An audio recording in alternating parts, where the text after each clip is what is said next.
Hello, everyone. Hello. It's me, Andrew. And me, William, behind the camera. We're here for Allegory Gallery for the great Bead Extravaganza. And we're super happy to be here. And thank you so much for tuning in. We really appreciate all of you out there. Without you, we could not be able to do what we're doing. So thank you so much for being a part of our community. Yay! We're kicking things off. So we only have an hour this time. So we're going to have to, cook with some gas. And really fry this project up. Otherwise, we're not going to be able to finish in time. And we have a very special announcement at the end, towards the end of our presentation. So be sure to stay tuned for that because we've got a lot of really fun things planned. We do. Exciting. And Babette, you can hear her behind. She's like, we do. We do. She's excited too. All right. So for today's project, we're going to be making these little books. Yeah, we are. Yeah. Babette's talking. All right. So one of the reasons why I kind of came up with this, besides the fact that I love little books, and who doesn't love a little book? I don't know. I know Babette. I love a book, a little book especially. But also, a couple years ago, I was teaching out at an event called Art Fest out in Port Townsend. And it's put on by Tisha and Tracy Moore, and they're wonderful people, amazing artists. And I had the pleasure of teaching there.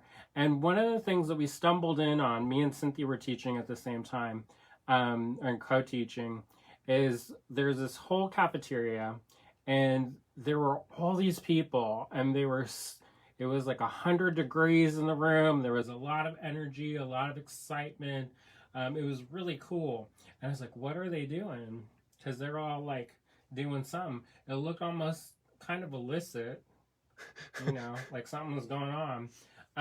And what they were doing is all the previous year beforehand, they were making artist trading cards.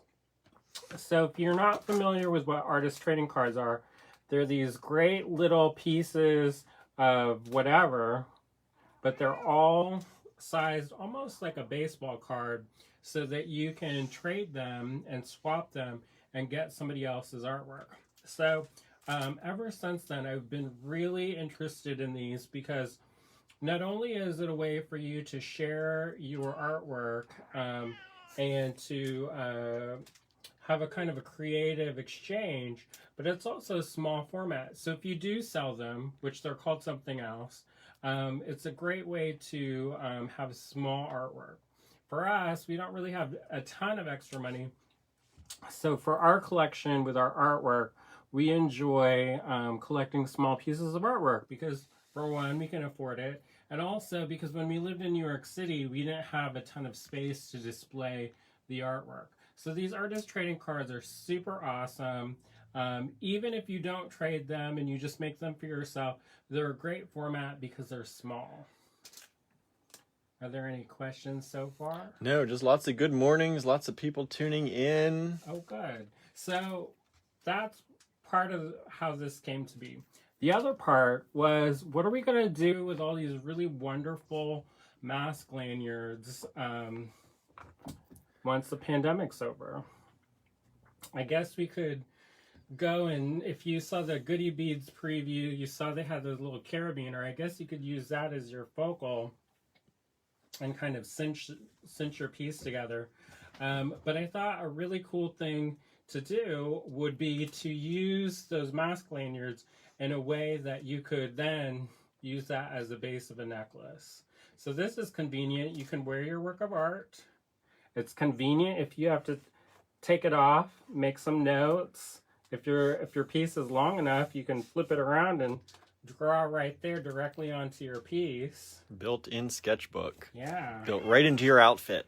Yeah, you don't even have to worry about it. And you can make them to match any outfit, which is really cool. Now, if you're like, I am not interested in this at all. Well, not awesome. I would say turn it off, but I don't want to do that. So what I am going to say is that even if you don't make what we're making today, a lot of the techniques that I'm going to be showing you are applicable for other jewelry making techniques and other mixed media techniques too. So if you wanted to scale this up, you could definitely make these larger. You can also make some of these techniques and utilize them for small components as well. So that's what we're going to do today. If you go to our website, that's allegorygallery.com, you'll be able to see our kit. Now, you don't have to buy this kit to make this project. If you do, it will make your life exponentially easier. And who doesn't like an easier life? I know, Babette. Who doesn't She likes like an easier an life. easy life? I mean, your life isn't that hard, so I don't know what you're grumbling about. But I guess she has to put up with us. But she's like, it's Saturday morning, y'all. She's Keep been up. it down. We got very early. Keep it down, y'all. I'm trying to rest. She didn't get her beauty sleep today. Well, she's pretty enough, so that's okay. So, where was I? Talking about the techniques are good for various things, even if they don't like the books. Oh, and the kits. And the So kits. the kits are available online, and before you go and you buy it, if you are going to buy it, just know that like all the other great Bead Extravaganza events, we're having a little bit of a sale online. Tell them, William. Use coupon code in the online store Bead Extravaganza for 15% off most everything in the store. So people are like, what does most everything mean? If you notice, I'm wearing my carved amber bee. We just got these in. I don't know if you can see it or not. But these are super awesome. These are not on sale, unfortunately. And the reason why we can't put them on sale is because we don't put too much of a margin on these. We try to keep the price as low as possible because we realize they're not a cheap date. So we don't want to make them more expensive of a not cheap date. So we've kept our margins pretty slim on these, and unfortunately we can't discount any of our carved components that are in the online store. But I think almost everything else is, and you can save 15% using coupon code Bead Extravaganza. So if you head on over there, I believe this is, what, $8 for the 2 pieces and the rings.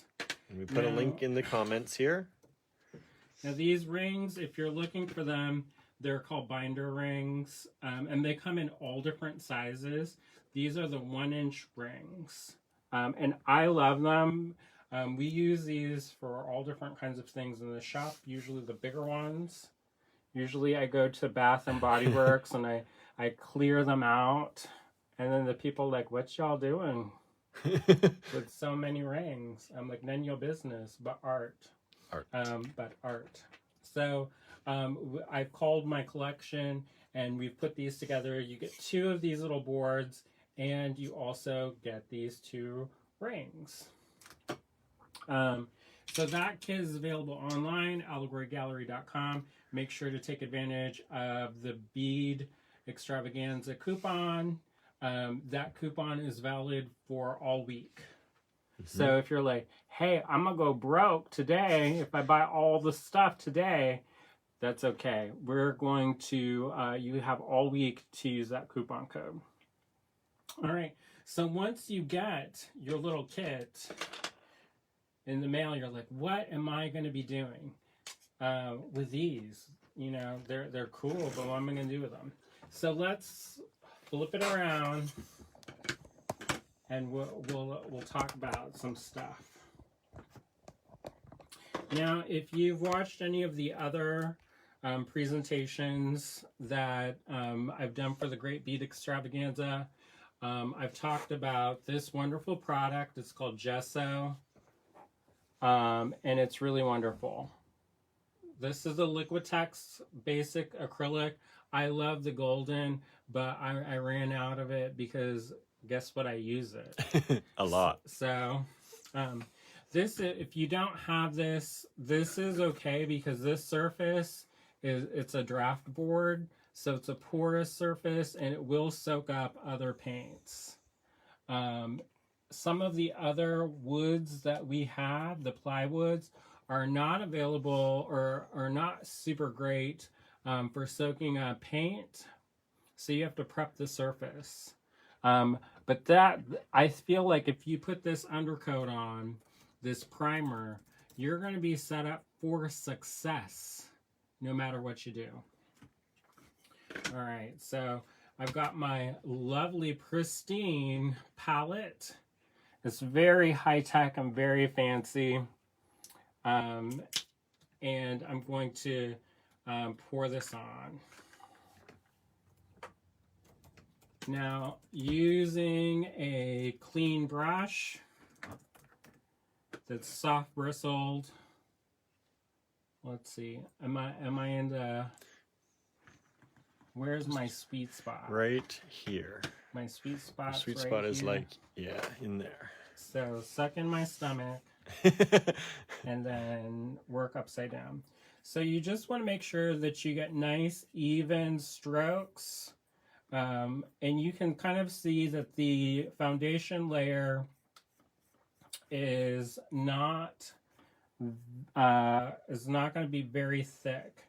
You don't want to glob it on all at once because then you will get a kind of a rough texture. And we want a nice smooth foundation, or if you want to have it rough and be all kinds of ruffledy-buffledy, then you can do that if you want. But I'm going to show you this way to set you up for success.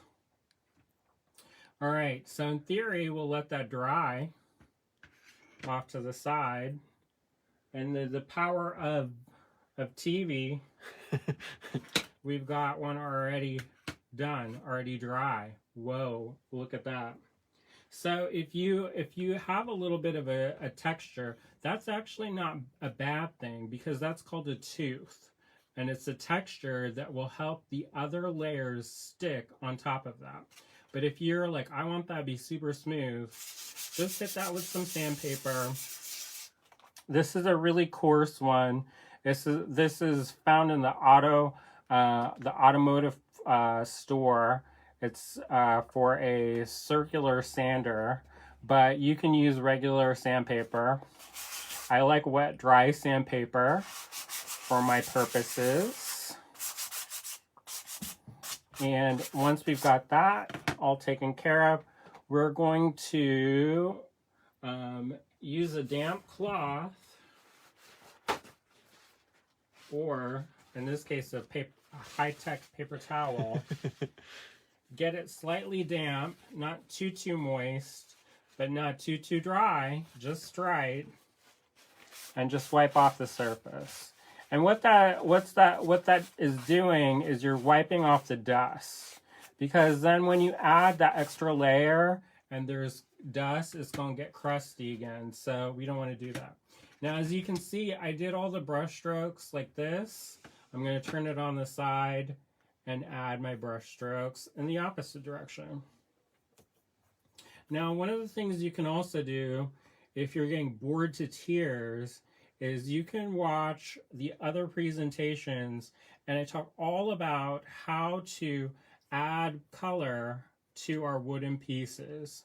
And so that way, if you're interested in the salt technique that we talked about last time, or about all kinds, adding gold leaf, you can see that in those videos. So this is, we're applying a nice even coat, and we've got the surface all covered. Whoa, looks nice, huh? And if you miss a spot, oh well, it's fine. It's not the end of the world. But you can definitely see the difference between first coat and second coat. All right, so the next thing that we're gonna do is I'm going to show you a quick glitter tutorial. And I know that not everybody is a fan of glitter, but I like glitter if used appropriately. So one of the first things is to find a color that's going to give you a nice foundation. Most glitters, the emulsifier or the liquid part is usually transparent, so then you can see whatever's underneath, which if this was like a really beautiful surface would not be a problem, but right now it's just a gesso. Suzanne's asking, how long does it take to dry and does humidity affect it? Yes. So humidity is always a factor. If you don't know what humidity is, it's moisture in the air. And so if you're in a place like Suzanne in New Orleans, it's going to be super humid, so it's going to take longer to dry. But if you're in Arizona, in Tucson, your paint will dry immediately. So that's one thing that's good to keep in mind. Where I am, the humidity, depending on what season it is kind of mid-range. So I can leave paint open like this, but if you're in a place with low humidity and it gets hot, you know, you would actually have this covered up. You'd have your spritzer ready. You wouldn't be talking while you've got, you know, while you're trying to paint. You would just get to it. A few other questions. Do you use embossing powders? Curious as to whether it would work or not. They do work, and you can use that. It's a lovely product. We had an unboxing video, oh goodness, a few years ago, and our friend Laurel, she was doing the unboxing video with us. If we find the link to that, we'll drop it, but in the comments after. But Laurel, she showed us all how to use embossing powders, which was really nice. And can you speed up drying using a blow dryer or heat gun? You can. One thing to do when you're using a heat gun, always keep your heat gun moving. If you stop in one point and you get too close, guess what? It's going to actually take your paint off and not dry it. It's actually going to bubble the surface and make it easier to scrape off paint. That's golden paint. I love golden paint, but you can use all kinds of paint. Plaid makes a really good folk art paint, which is available at big box stores like Walmart. They also produce Glitterific, which is what we're going to be using for our glitter. Now this glitter is a chunky glitter, so you've got to keep that in mind, because you know, this is not gonna, it's not the kind that if you squeeze it out and it's all super fine and it's just gonna smooth on. You got to get in there and scoop it out, or glob it on and scoop it out. Now, so you can see, maybe. Yep. You can see good. And so I'm actually going to just pour a little bit out and then use that and smear it all around. Make sure that you get it kind of evenly distributed, and that the flakes, if they're not sitting down, you can flatten them out with your brush tip. Now I've loosened up my glitter by adding a little bit of distilled water. Now you're going to say, why can't I just use whatever water I want? You can, but the thing with acrylics and stuff like that, if your water goes bad, who knew water can go bad? Your paints will smell like bunghole. So you don't want to do that. And one way of combating that, if you can't get distilled water, is to put a drop of ammonia, and that will help stem any kind of bacterial growth that will happen in your water. Otherwise, your studio is going to have strange stains, mysterious smells, and you're going to be like, you know, where's my candle? Where's my Glade? Where's my air freshener? Get that Febreze out. I don't know why my studio smells. And it could be because you have bacterial growth in your acrylic paints. So the more you know, right? All right. So basically, that's what we're going to do for that. Once this dries, I'll show it to you again at the end of the video. But the great thing about this is that once it's dry, you can paint on top of it. I really like the Glitterific. They've got all different shapes, colors, even different sizes of glitter. They have a fine glitter. There's also dragonfly mist. There's all kinds of fun things that you can do to build up sparkle and fun. Who doesn't want to build up sparkle and fun? All right, we're going to get down to the main event, which I'm going to do a switcheroo with William real quick with this piece, with the underlayer. Because this one is a little bit crunchy, and this one is a little bit smoother. We were going to use William's desk, but it's new, and I don't think he wants... he's not like me, where my studio furniture is not precious. So my studio furniture gets well loved and used and abused. So we're not going to mess up his desk. So we're using this fun folding table. All right, so we're going to do the faux porcelain technique. And that makes this. So you like this little book? I love that little book. Now, say, oh, I don't want to make that little book. You know what? You can make it small, and then you can make a pendant. Guess what? You don't need a kiln for this. Looks like porcelain, doesn't it? Tricksy, huh?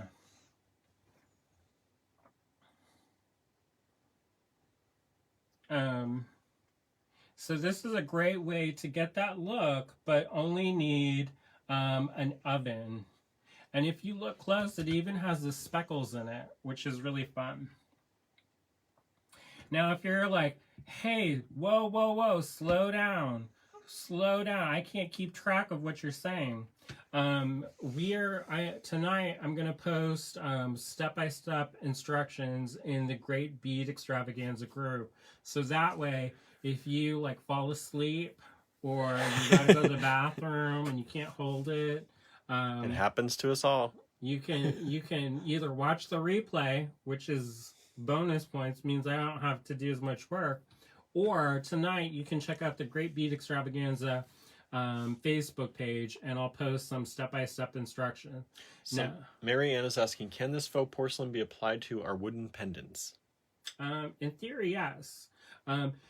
And this is designed, I originally designed this to be like a veneer that you could put and then glue onto your wooden pendants like that.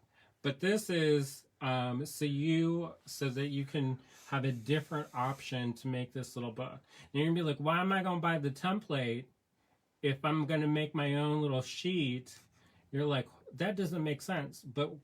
But keep watching. You'll find out. You'll find out how that's useful. All right. So this is what one of the other techniques that we're going to do today. I think we're good on time. All right. So what am I doing? All right. So this is Primo. This is Primo White. I like Primo. I think it's got it's a really good versatile product. It's available. A little bit. And I like it. You can get that at most craft stores. You can order it online. It's usually really fresh. And we're going to use a little bit of granite. Great. He keeps moving it because I can't see what's happening, at least not well. So here you go. He's like, Stay right at this border. He's like, put it actually so people can see what you're doing. Here, I'll bring it close. All right. And we're also going to be using a little bit of Super Sculpey. And the Super Sculpey is this beige color. And people are like, why are you mixing? Why are you mixing? There's some people in the polymer clay community, and they would freak out if they saw me mixing. But you know what? This is my secret sauce recipe, and I can do whatever I want. So there's that. I think, and this is just from my experience. Now, if you go online and you're going to cause an internet war with Ginger over a blue bottle tree or whoever, don't do it. Don't do it. Don't say it. But Andrew said, nope. This is how I cook. This is my recipe. So you don't like how I cook, use somebody else's recipe. So I like to put that disclaimer in there because sometimes I'll show a technique and then they go, somebody else sees something somewhere else and they're like, but Andrew said, and then I have to go and talk to somebody and then they file a complaint and then it's sad times. So for me, one of the things that I like to do, and I'm just going to cut off a piece. I'm using a tissue blade, which this side is very, very sharp, so don't cut yourself. Extremely sharp. Don't cut your neighbor, don't cut teacher, don't cut yourself. Just be in mind. Sometimes what I'll do, if I'm super worried or if I'm teaching, I'll put a piece of washi tape at the top, or I'll write, I'll put top and then put arrows to it. So that way people don't accidentally pick it up and then chop off a finger. I've seen it happen, not in my classes, because I give that horror story, that visual that will cause the visceral reaction of not doing that. Our friend Ann Schroeder said she learned that the hard way. Well, Ann Schroeder, then you know. Don't chop off your fingerprints. You don't need to run from the law. You're good. All right, so here we go. You're going to use your tissue blade, and you're going to cut some off. And then what you're going to do is you're going to use your white, your Super Sculpey, and this is granite. This is an accent color. And the reason why I put a little bit of this granite is because I have cats. And I don't work in a lab-like studio. It's kind of messy and dirty. I'd like to pretend that I'm like Marie Kondo of the craft world. I have super pristine minimalism. But as you can see from here, that's not the reality of that. So understanding that I'm slightly nasty, I have embraced that, and I'm going to put just a little bit of this granite clay into my mix. And what this is, it's got little particles mixed in, and when you mix this into the clay, it's going to, if you've got any kind of little fuzz balls or anything, it's going to look like you did that on purpose. So that way, it will look like, it'll look like you did that on purpose. So basically, it depends on also if you are going through the change of life or you've got really hot hands, but you'll be able to condition your clay a lot faster. Because this is the internet, we're pretending like we're on TV, I've already conditioned some clay. Whoa. What happened? Whoa. It's magic. And so basically you just knead this, or you cut it down into smaller pieces and run it through your pasta machine, fold it, run it through your pasta machine, fold it. But since I don't really want to take up my time in my demo, I've preconditioned this clay. So you got a nice white surface. You can tell that your clay is completely conditioned because guess what? It's all white. It's all white. You don't see any streaks of this beige. And if you see those little crusties from the granite, that's okay, because that's on purpose. All right, do we have any questions? Not really. Just people talking about their creativity doesn't flourish in a pristine studio, and people saying, "What, cat for accents aren't your jam?" So I do. That is my jam. But you know Totally our jam. sometimes other people who don't have cats, they're like, what? Why is your piece fuzzy? Very end. One, would she say? Oh, everyone, it's scrolling so fast. One advantage to menopause is you Yes, can do your you got clay. hot hands. You can condition that clay fast. All right. So, there you go. Who knew? All right. So you're going to condition this clay until it's all the way smooth. Another way you can make sure that your clay is completely conditioned is when you roll this into the pasta machine, you're going to get a nice smooth edge.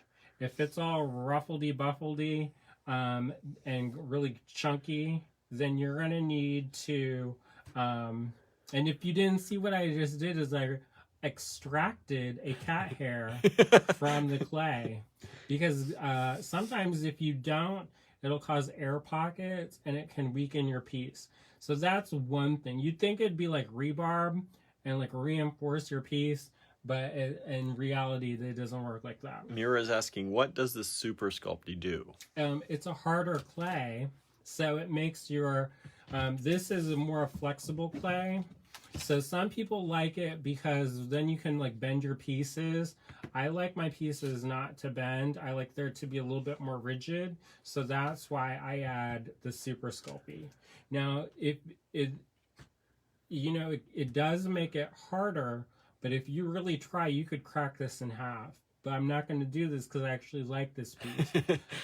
So that is something to keep in mind if you're worried about that.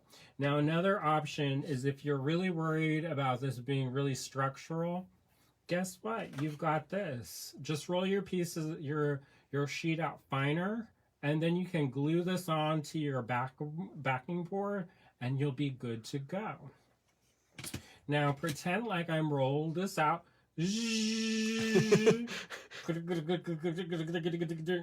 roll this out, and presto! Whoa! Whoa!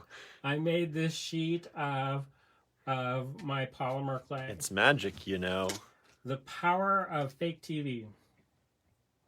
And guess what? I have to go grab something really fast. Oh no, the magic wore out. I know. Only so much magic this morning.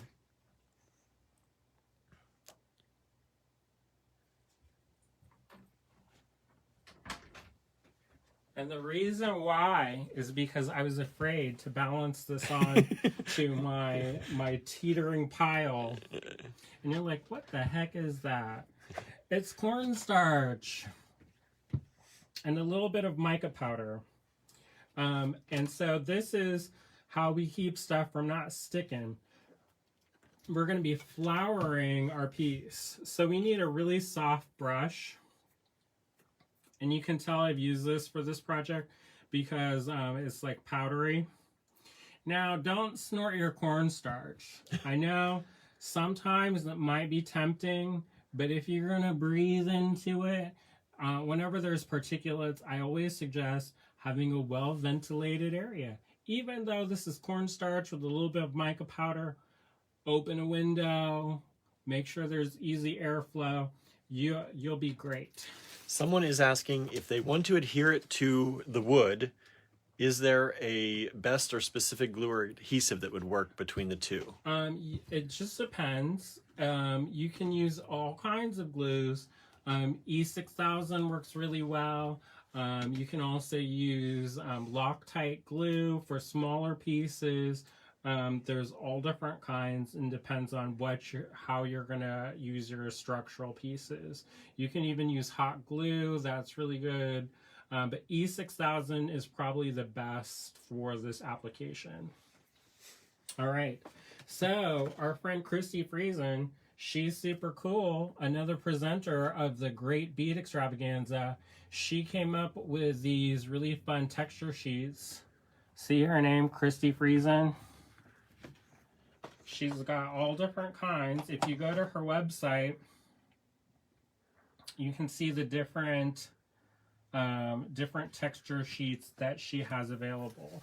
So what you're going to do is you're going to get some of this cornstarch onto your brush and then just work it into the surface. Brush it on, get it in there, good. And then once you've got enough on there, tap it down back into your bowl to get the excess out. We're also going to take a little bit of this, and this is just a piece of plastic roller. They have special rollers that you can get that are a little bit, you know, they're designed to be non-stick, but this is just a piece of acrylic. And what we're going to do is we're going to take this. If you're really worried about it sticking, you can always brush the surface of your clay. Of course, if you do that, you might get hairs, so be mindful of that. Press this down. Now, here's where the templates come in handy. These guys here. You can put them on either side of your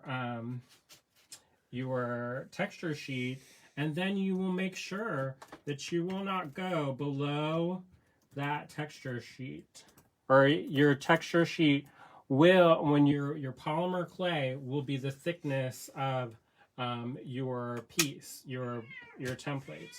Now, if you don't have these, you can use playing cards, and that's the old school polymer clay technique of adjusting the size. So you roll this out. You just want to do it one time, because if you don't, you can have ghosting. So here is your texture, and since this is white, you may not be able to see it very well, and I actually didn't do it as hard as I could have, but I'm not going to try to retexturize this, and since this is since we're running out of time, I'm not going to redo it. Now you're going to want to put down a surface that's not going to get cut up, or you don't care if you're going to cut up your piece or the underneath piece. You're going to use this as your template, and then you're going to get that handy dandy tissue blade. Remember, this is the blade side, this is the non-blade side. We're going to cut the clay with the blade, not our fingers, and just trim. So easy. Whoa. Now you're gonna be like, what's happening? What's happening? So I have this handy dandy awl tool. It's really cool. And you just go and you find those holes, those template holes, and you just go like this and you run it around and you make a hole indentation. All right. So this is not perfect, and that's okay. So here you go. This piece, you put it in the oven, you cure it for 30 minutes at 275 Fahrenheit in your oven. If you're worried about off-gassing, make a little aluminum foil tent, and you will be good to go. And then by the power of TV, Ta-da! ta-da, it's cooked. And you'd be like, that looks a little bit busted. You're like, was he drunk when he did that? No. So these holes, not ideal, right? They're like, what are you going to fit in there? Get your X-Acto knife. Be careful. Remember, sharp.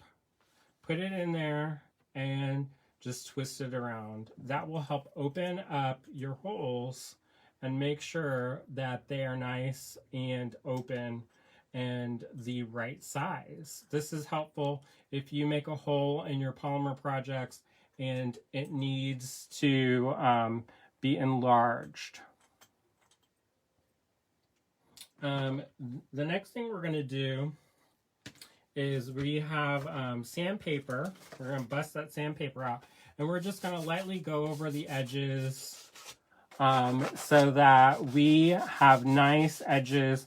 And if you want this to be super flat, because you can see this is, when I cut it, it got kind of a little wavy gravy. Just put it on a flat surface and go back and forth like so.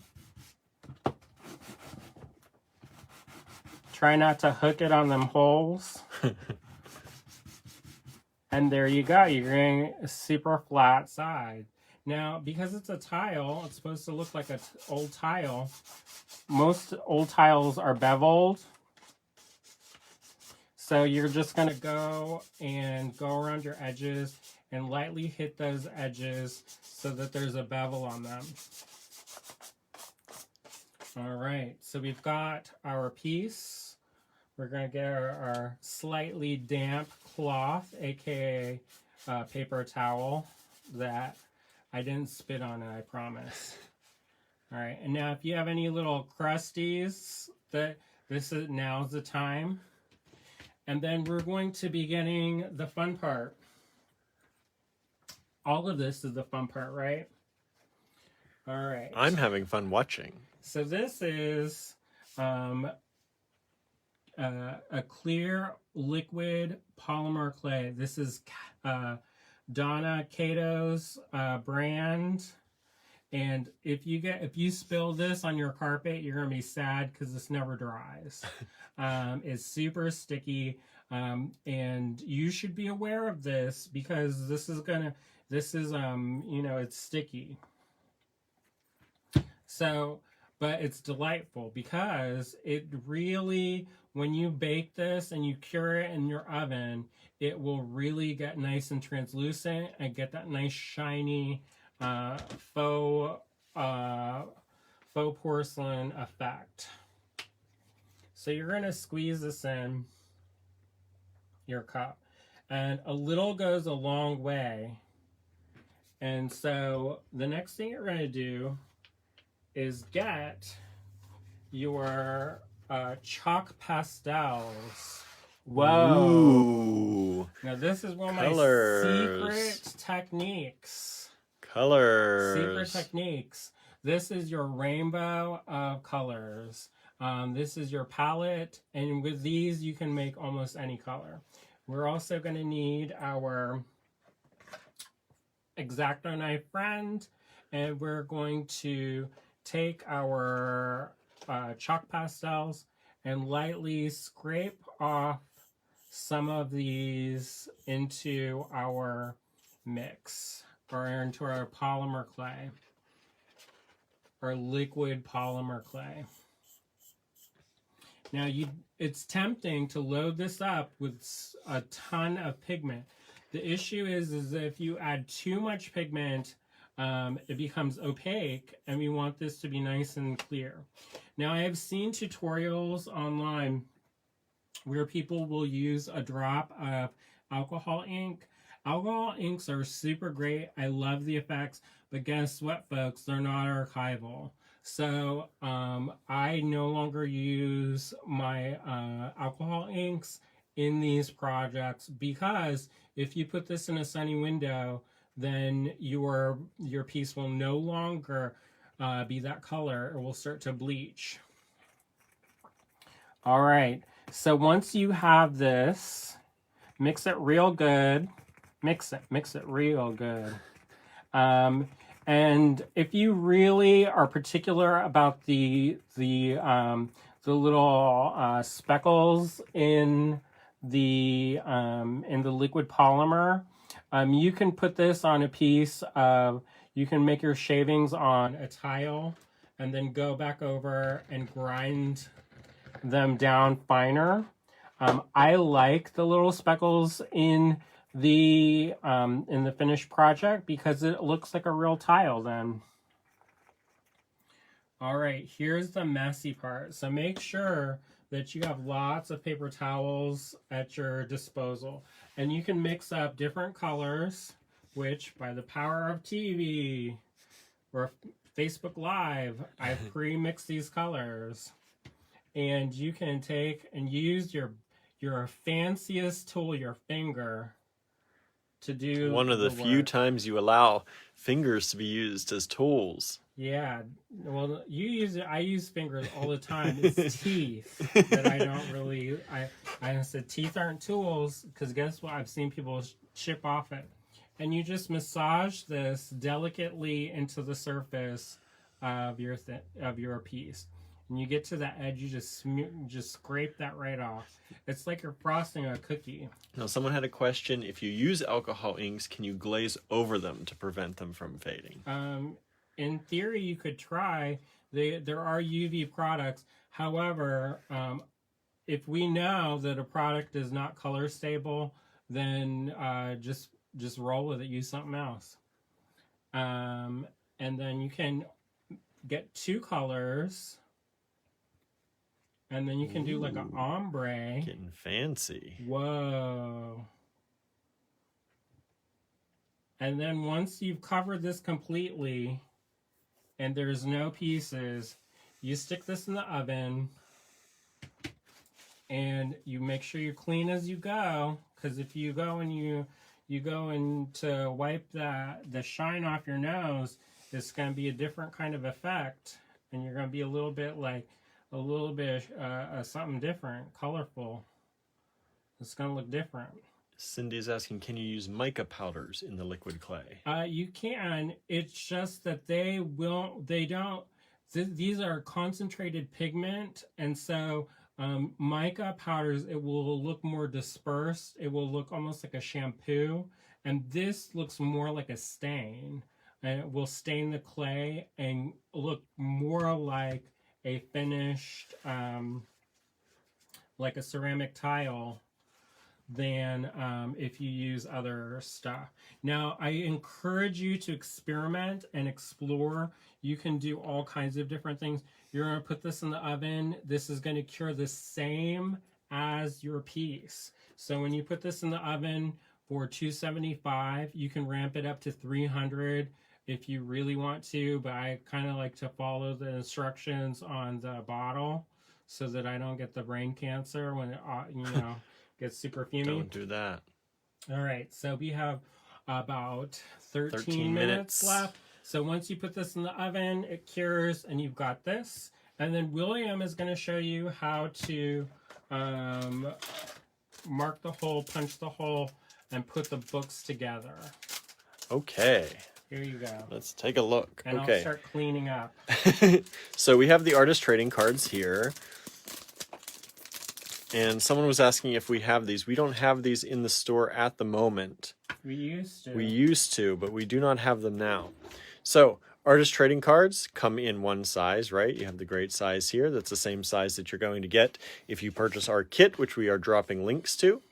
And it is super simple once you want to put this together. So the easiest thing to do is to fit these together.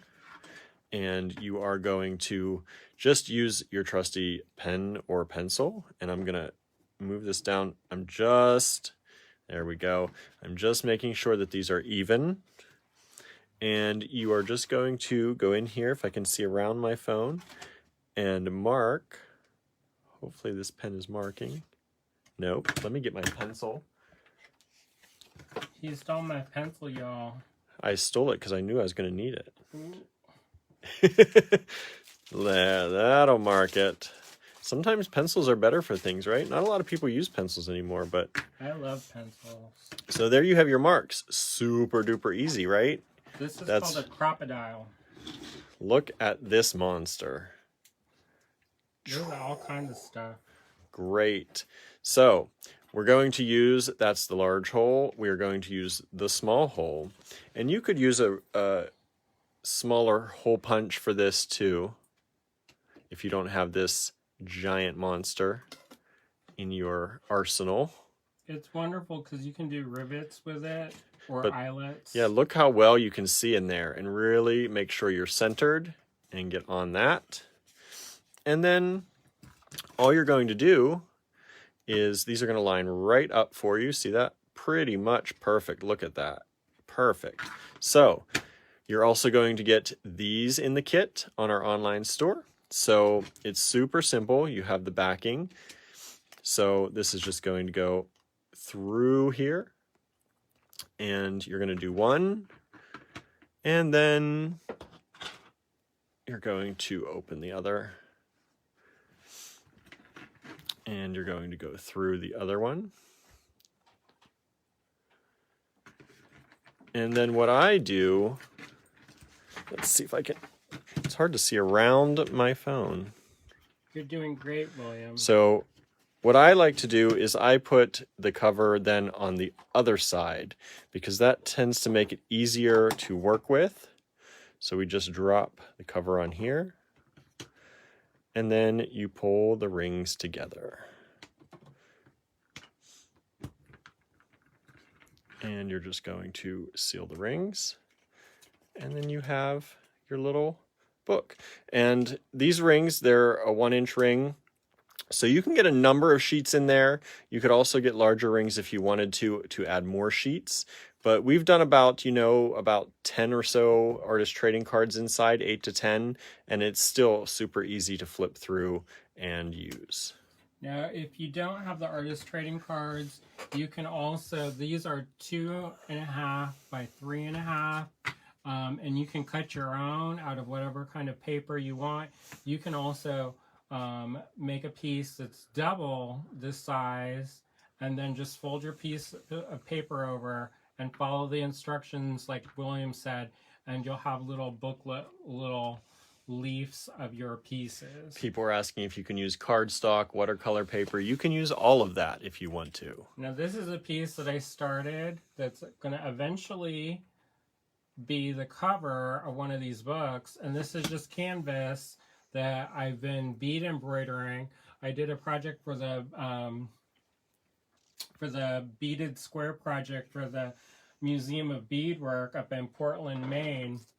And so now I'm hooked, and I was like, I'm going to finish this in time. I'm going to show them how to glue this on. But guess what? We're running out of time. So we're going to move on to our special announcement. Dun, dun, dun, dun. Let me tilt the camera down here a little bit more so we can get a little bit more, on focus here. And so, big announcement. If you are part of our Allegory Gallery Design Challenge group, then we do a lot of different kits throughout the years. We've done many, many, many, many kits. And we have today, not 1, not 2, not 5, but 7 kits that we are releasing into the online store. They are in the online store now. 7 different kits. This kit grouping is actually a competition. Hooray! Hooray! The last time we did a competition was 5 years ago. Yes, many years ago. So we are doing an actual competition. So you can choose. Let me just show you the kits really quickly here. So in each kit, you're going to get this 2x3 bag of luxury bead blend that Andrew puts together. You will get a strand of crystal. Look at that one. Ooh, I love this one. That's why I picked it to go first. A strand of fire polished check glass. And one of our wooden cutout pendants that we make. Andrew does the design and we make on our laser. So each kit includes all of that. And each kit is only priced at $18. And you can use the Bead Extravaganza coupon to get 15% off these kits. Now, each kit is called a house. So you can choose which houses you belong to by purchasing the various kits. And you can be in more than one house, too. Yes, you can be in all 7 houses if you want to by purchasing one of each.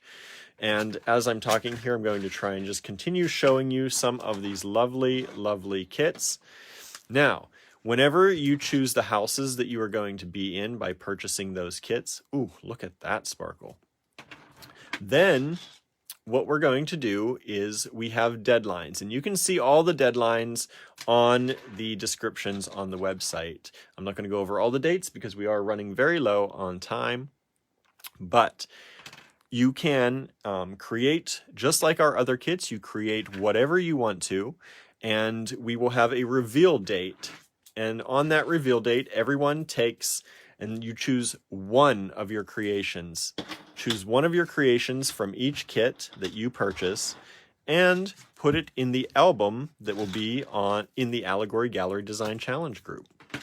So if you are in the House of the Fallen Petal, which is this one right here, there will be a album for that house in the Allegory Gallery Design Challenge group. And there's a link to that group also in the blog post for this and the descriptions. You pick your favorite thing you made using this kit, and yes, you can add your own components to it too. You don't have to use just the kit. And you should take advantage of it. Yes, absolutely. So you post your favorite item that you've made using the kit, and then everyone in the house, whoever else bought that kit, gets to vote. You cannot vote for your own, though. So this is a friendly competition. You have to vote for someone else. And the winner of those, there is one winner per each house, so 7 winners on that will get a prize. How about that? And that prize is going to be a $25 gift certificate to us here at Allegory Gallery, plus we'll have a special kit that we're making up and we'll send out to you. The winner kit. The winner kit. And then, after all that, then out of those winners, we will open it to participants' choice. No, this is actually popular choice. And so anybody, whether you have a kit or not, can come in and vote on their favorites. We have over 5,000 people in our Facebook group, and they will be able to vote on their favorites. Absolutely. So on their favorites, once those favorites are tallied, that winner of the ultimate favorite gets to get a $100 gift card to Allegory Gallery. Whoa. Whoa. And then... They're giving money away. And then... But wait. Wait. There's more. And then we at Allegory Gallery will pick our very favorite piece, and the winner of that, of Judge's Choice, also gets a $100 gift card to Allegory Gallery. Whoa. How crazy is that? Now, if you're a scaredy cat and you don't want to submit and you don't want to be in the competition, you can still buy these, and that's okay. You can still buy. You don't have to play. If you're really tricksy, you buy all 24 of them, and then you can be the only winner. The only winner. The only winner in your house. To get that $100 gift certificate. Well, that's a 25. To get that $25 gift certificate, you got to spend about $300 or $400, and you will be the winner. So you can see all of those. I just showed them to you quickly because we are running out of time. We got to get ready for candy coming up soon. But you can see them all in the online store. At the very top of allegorygallery.com, there is a TGBE section. And you can see all of the kits there. You can also purchase the book pendant kit if you would like to do that as well. And further instructions, all the instructions for, the competition and how it works are in the description for each kit as well. Whoa. Whoa. We finished early, William. By like 2 minutes. I'm sure we could come up with something. Barnaby might have something to say. What do you have to say, Barnaby? Do you have anything to say, Barn? Anything to add? He was like, be quiet now. He's like, now he's going to be quiet. This got all wingle-wangled up. Wingle-wangled up. All right, turn it back on me, William. Okay. So in our final minute presentation time, I just wanted to say thank you again to all of you who are watching, who will watch the replay, who are a part of this amazing community. We really do appreciate all of you and all of the support you've shown to us as a business and to the other amazing presenters. I wanted to quickly say thank you to Sarah, to Kristen, to Nile, to Kate, to all of the other presenters who have helped put this on and make it what it is today. So I think that's it. Are we done? We're done. We're done. Bye. Bye, everybody. Thank you so much, and stay tuned for candy.